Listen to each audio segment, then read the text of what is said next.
Indo British advanced pain clinic నొప్పి మాయం surgery దూరం ఫర్ అపాయింట్మెంట్స్ 9155515563. నమస్కారం, వెల్కమ్ టు ఐ డ్రీమ్. ధర్మ మార్గం విత్ విజిత కార్యక్రమానికి స్వాగతం.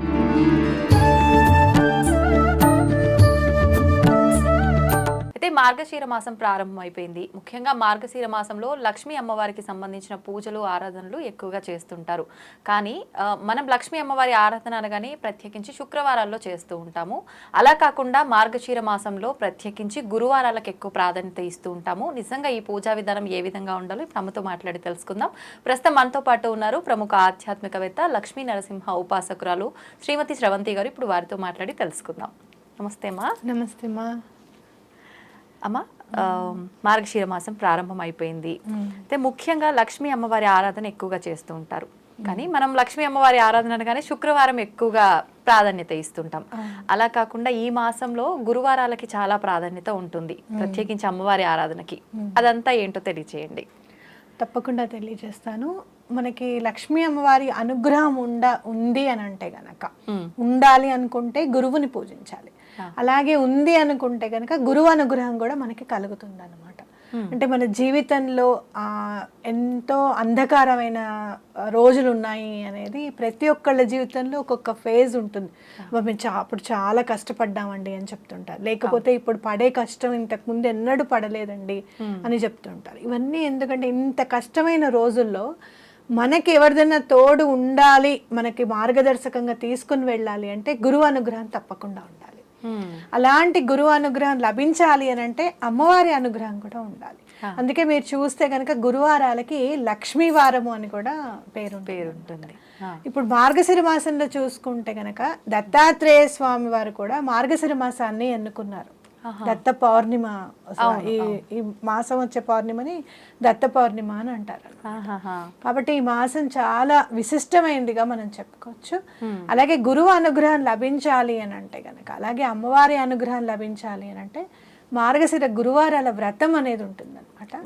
వ్రతం అనేది ఉంటుంది. మీరు ఎక్కువగా చూస్తే గనక ఒడిస్సా వైపు గురువారాల అమ్మవారిని పూజించడం అనేది చేస్తూ ఉంటారు అనమాట. ప్రత్యేకించి ఎప్పుడైనా కూడా గురువారాలు ఎక్కువగా పూజ చేస్తూ ఉంటారు ఒడిస్సాలో. ప్రత్యేకించి మార్గశిర గురువారాలు చేస్తూ ఉంటారు అనమాట. అలాగే మీరు చూస్తే గనక లక్ష్మీ అమ్మవారి అనుగ్రహం మాత్రమే కలగాలి అని అంటే శుక్రవారం నాడు పూజ చేసుకుంటారు. లక్ష్మీనారాయణుల ఇద్దరిది కూడా అనుగ్రహం కలగాలి అని అంటే గురువారం నాడు చేస్తే చాలా మంచిది. ఇద్దరి అనుగ్రహం ఖచ్చితంగా ఉండాలి అంటారు కదా. దంపతి సమేతంగా పూజ చేయాలి, దంపతులను పూజ చేస్తేనే ఫలితం ఉంటుంది. అందులో నారాయణ్ని పూజించినప్పుడు అమ్మవారు వస్తామని అడగక్కర్లేదు. స్వామి విష్ణుమూర్తిని పూజిస్తున్నారు అనగానే ఆయనతో పాటు వెంటనే అమ్మవారు కూడా వచ్చేస్తారు అన్నమాట. కాబట్టి అందుకని తప్పకుండా మనం గురువారాలు మార్గశిర మాసం పూజ చేసుకుంటాం. ఎలా అమ్మా ఈ విధానం ఎలా ఉండాలి? వ్రతం అన్నారు కదా, వ్రతం అంటే నియమాలు ఉండాలంటారు. మరి ఎటువంటి నియమాలు ఉండాలి చెప్తాను. అయితే అమ్మవారు ప్రత్యేకించి విష్ణుమూర్తికి చెప్తారట, నేను గురువారాలు వెళ్ళి అందరి ఇళ్ళకి వెళ్తాను తప్పకుండా మార్గశిర గురువారాలు అని చెప్పి. అయితే మార్గశిర గురువారాలు పూజ చేసుకోవాలి అనుకున్న వాళ్ళు ఏంటంటే మొత్తం ఇల్లంతా కూడా పరిశుభ్రంగా ఉంచుకోవాలి, మొత్తం నీట్ చేసుకోవాలి. అలాగే పరిశుభ్రత అనుకున్నప్పుడు మనం దుమ్ము ధూళిని తుడిచేసామా, లేదు అంటే గనక కడుక్కున్నామా, ఇవి చూస్తూ ఉంటాం అన్నమాట. అది కాదు, కల్మషం లేని మనసు అనేది ఉండాలి. అంటే ఎవరితో ఉన్న గొడవలు పడడం కానివ్వు, ఇంట్లో అరుచుకోవడాలు కానివ్వు, ఇలాంటివన్నీ చేయకూడదు అనమాట. అంటే ఎక్కడైతే ప్లెజెంట్నెస్ ఉండదో అక్కడ అమ్మవారు ఉండరు, లక్ష్మీ అమ్మవారు అనేది చెప్తారు. అంటే బాహ్య శుద్ధికి మనం ప్రాధాన్యత ఉండాల్సింది అంతర్శుద్ధి. బాహ్య శుద్ధికి ఎట్లయినా ఇస్తాం. ఈ కోవిడ్ వచ్చిన తర్వాత అయితే అవును నిద్రలో కూడా మర్చిపోవట్లేదు. కానీ అంతర్శుద్ధికి కూడా అంతే ప్రాముఖ్యతని ఇవ్వాలి. అంటే ఇద్దరు ఉన్నారనుకోండి, మూడో వాళ్ళ గురించి మాట్లాడుకుంటూ ఉంటాం వాళ్ళ అబ్సెన్స్ లో, అట్లాంటిది చేయకూడదు. అట్లాగనే ఇంట్లో వాళ్ళతో గట్టిగా మాట్లాడుకుంటూ విసుక్కుంటూ ఉంటాం ఒక్కొక్కసారి మనం పనులలో ఉండి కూడా. అలాంటివి ఏవి కూడా చేయకుండా ఉండాలన్నమాట. అలాగే అమ్మవారిని పూజించాలి అని అంటే చాలా చూసుకోవాల్సింది, చిన్న చిన్న విషయాలకి అబద్ధాలు ఆడుతూ ఉంటాం. అవును, అలాంటివి చేయకూడదు. అంటే ఇంత చిన్న చిన్న విషయాలు అమ్మవారు లెక్క పెట్టుకుంటారా అని అంటే గనక, అంటే మనం ఇది చిన్న విషయమే అని అనిపిస్తుంది, కానీ ఆ చిన్న విషయానికి అబద్ధం ఎందుకు చెప్పాలనేది ఆలోచించాం మనం. అవును, అవునా కదా, అవసరం ఉండదు అక్కడ, కానీ సడన్ గా అబద్ధం అనేస్తుంటాం. చెప్పేస్తూ ఉంటాం. అట్లాంటివి చేయకుండా ఉండాలి అనేది ఖచ్చితంగా గుర్తుపెట్టుకోవాలి. అలాగే మనం వ్రతము అనుకుంటే గనక, ఇప్పుడు అయ్యో వ్రతం అని అంటే అందరికీ ఏమనిపిస్తుంది, మాకు ఆన్వాయితీ ఉండాలి, ఇదివరకు ఎప్పుడు చేసుకోలేదు అని అనిపిస్తుంది.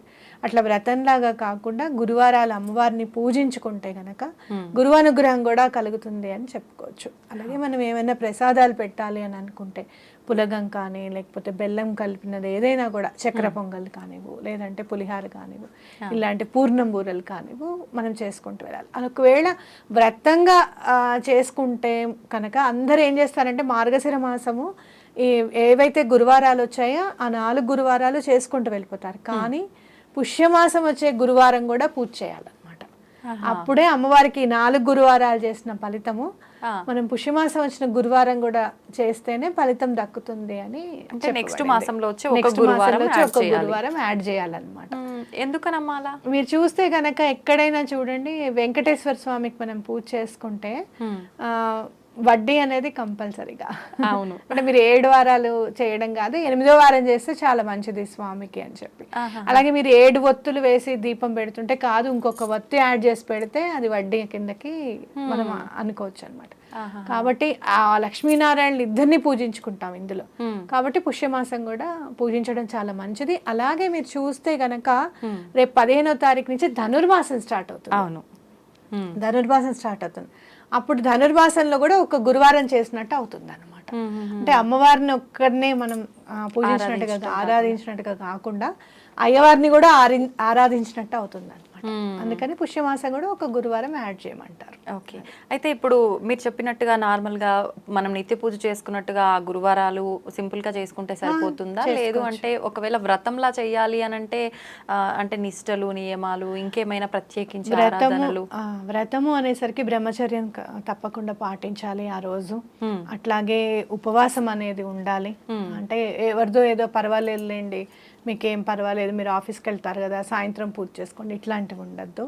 తప్పకుండా వ్రతము అమ్మవారికి మార్గశిర మాసం చేస్తే మాత్రం తప్పకుండా ఉపవాసం ఉండి చేసుకోవాలన్నమాట. అంటే పురోహితులను పిలుచుకొని చేసుకోవాల్సిందా? అలా ఏం లేదు. సత్యనారాయణ వ్రతమే ఇంట్లో చేసేసుకుందాం పౌరోహిత్యులు లేకుండా అని అనుకుంటున్నారు. అంత పౌరోహిత్యం పెట్టి చేసుకోవాలి, బ్రాహ్మణుడు వచ్చి బ్రహ్మ కూర్చొని చేయించడం అని అంటే అంతకు మించి అదృష్టం అనేది ఏది లేదు. కాకపోతే ఒకవేళ అలా బిజీ లేరు అని అనుకుంటే కనుక మనమే ఇంట్లో షోడశోపచార పూజ చేసుకోవడానికి చాలా ఉన్నాయి కదా. షోడశోపచారాలు అంటే 16 ఉపచారాలు అనమాట. అమ్మవారికి 16 ఉపచారాలు చేస్తూ ధూపం దగ్గరికి వచ్చే ముందు, ధూపం దాకా వచ్చేస్తాం కదా, అక్కడ అమ్మవారిది స్త్రీ సూక్తం కానివ్వు, లేదు అంటే మహాలక్ష్మి అష్టకం కానివ్వు, లేకపోతే కనకధార స్తోత్రం కానివ్వు చదువుకొని మిగతా ఉపచారాలన్నీ కూడా కంప్లీట్ చేసుకోవచ్చు. అయితే ఒక సంవత్సరం చేసామంటే ప్రతి సంవత్సరం చేయాల్సి ఉంటుందమ్మా, లేదు మన ఇష్ట ప్రకారంగా చేసుకోవచ్చా? అసలు ఒక సంవత్సరం చేసిన తర్వాత 2వ సంవత్సరం అమ్మవారే చేయించుకుంటారు అది. అవునా? అందులో మీరు తొందరగా మీరు మనకి మామూలుగా మీరు వీళ్ళని పూజించండి వాళ్ళని పూజించండి అని కాదు. సనాతన ధర్మంలో మీరు చూస్తే గనక మహాలక్ష్మి అమ్మవారి పూజ కంపల్సరీగా ఉంటుంది. అవును, ఇప్పుడు మీకు ఇంటి ఇలవేల్పా అండి అని అడుగుతారు సుబ్రహ్మణ్యేశ్వర స్వామి. అట్లా మహాలక్ష్మి అమ్మవారి ఇంటి ఇలవేల్పా కాదా అని కాదు, ఖచ్చితంగా మహాలక్ష్మి అమ్మవారి ఇంట్లో ఉంటారు. అంటే ఏంటంటే తొందరగా అనుగ్రహించేది అమ్మవారు, లక్ష్మీ అమ్మవారు చాలా తొందరగా అనుగ్రహిస్తారు ఆవిడ. ఒక్కటి మనం ఇంట్లో చూసుకోవాల్సింది ఏంటి అని అంటే పరిసర ప్రాంతాలు కొంచెం శుభ్రంగా ఉండడం, అలాగే ఇంట్లో మనుషులందరిది ఒక మాట ఉండడం, గట్టిగా మాట్లాడకుండా ఉండడం. మీరు నడిచేటప్పుడు చూడండి టక ధన శబ్దం చేసుకుంటూ నడుస్తుంటారు, అలాంటివి కాకుండా నిమ్మళంగా ఉండడం, శాంత చిత్తంతో ఉండడం. మనం ఒక్కొక్కసారి పక్క వాళ్ళ ఇంట్లో నీళ్లు మన ఇంటి ముందుకు వచ్చినా కూడా మనం టెన్షన్ పడిపోతూ ఉంటాం, ఇదేమిటి ఇలా పారబోసేస్తున్నారని అరిచేసుకుంటూ ఉంటాం. అట్లా కాకుండా ఉంటే ఆవిడకి ఇష్టం. అవి చిన్న ఫాలో అవుతూ ఉంటే చాలు. మనం ఒక్కసారి పూజ చేసుకున్నాం ఈ సంవత్సరం అంటే నెక్స్ట్ ఇయర్ ఆటోమేటిక్గా మనం చేసుకుంటాం. ఇంకా అంతే, మీకు ఎంతో కొంత అంటే అభివృద్ధి అనేది ఖచ్చితంగా కనపడుతుంది ఇంట్లో కనుక. అమ్మా, ఇప్పుడు ఈ పూజ విధానం ఇదంతా కూడా ఏదో అంటే మనసులో సంకల్పం పెట్టుకొని చేసే విధానమా, లేదు అని అంటే మనం భక్తితో అలా చేసుకుంటూ వెళ్ళిపోతే సంకల్పాలు నెరవేరుతాయంటారా? సంకల్పం నెరవేరాలి అని అనుకుంటే గనక స్థిర చిత్తంతో మీరు తప్పకుండా గురువారం పూజ చేసుకున్నప్పుడు తప్పకుండా గో పూజ చేసుకుంటే సంకల్పం తప్పకుండా నెరవేరుతుంది అనమాట. ఎందుకు అని అంటే గోమాతను కూడా లక్ష్మీ అమ్మవారి స్వరూపంగానే మనం భావిస్తాం. కామధేను అని చూస్తాం కదా మనం. అట్లా కనుక తప్పకుండా గోవును పూజిస్తే కనుక సంకల్పం మీరు తీసుకున్నది ఏదైనా కూడా తప్పకుండా నెరవేరుతుంది. సంకల్పం లేని పూజ అంటే ఎలా ఉంటుందనంటే భగవంతుడు అన్నీ ఇచ్చేస్తాడు అడగకపోతే. అవునా? అడిగితే నీకు అడిగింది ఇస్తాడు, అడగకపోతే అన్ని ఇచ్చేస్తాడు. అంటే మనకి ఏం అవసరమో ఆయనకు తెలుసు కాబట్టి అన్ని అట్లా మీరు ఏం కోరిక లేకుండా చేసుకుంటే కనుక ఇంకా మంచిది. ఏది మంచిది అనేది అమ్మవారు తప్పకుండా ఇస్తారు. అయితే ఇంటి ఇల్లాలు చేసుకునేటప్పుడు తప్పకుండా సౌభాగ్యం గురించి కానివ్వండి, పిల్లల అభివృద్ధి గురించి కానివ్వండి, జాబ్ రావాలనో వివాహం కావాలనో తప్పకుండా చేసుకుంటారు. ఇలాంటి మార్గశిర గురువారాలు అప్పుడు తప్పకుండా మీకు ఇంట్లో ఏదైతే కావాలో అది తప్పకుండా మీరు సంకల్పం తీసుకుంటే విధానంగా చేసుకుంటూ వెళ్తాం కదా. ప్రతి గురువారం పూజ చేసుకుంటూ వెళ్తాం కదా. ఒక్కొక్కసారి రెండో గురువారానికే పని అయిపోయిన సందర్భాలు కూడా ఉంటాయి అన్నమాట. తొందరగా అయిపోతుంది, తొందరగా అయ్యడానికి ఉంటుంది. అయితే ఆర్థికంగా చాలా ఇబ్బందులు ఉన్నాయండి, పెళ్ళైనప్పటి నుంచి మాకు ఇలాంటి పరిస్థితులే ఉన్నాయండి అని చెప్తూ ఉంటారు కొంతమంది.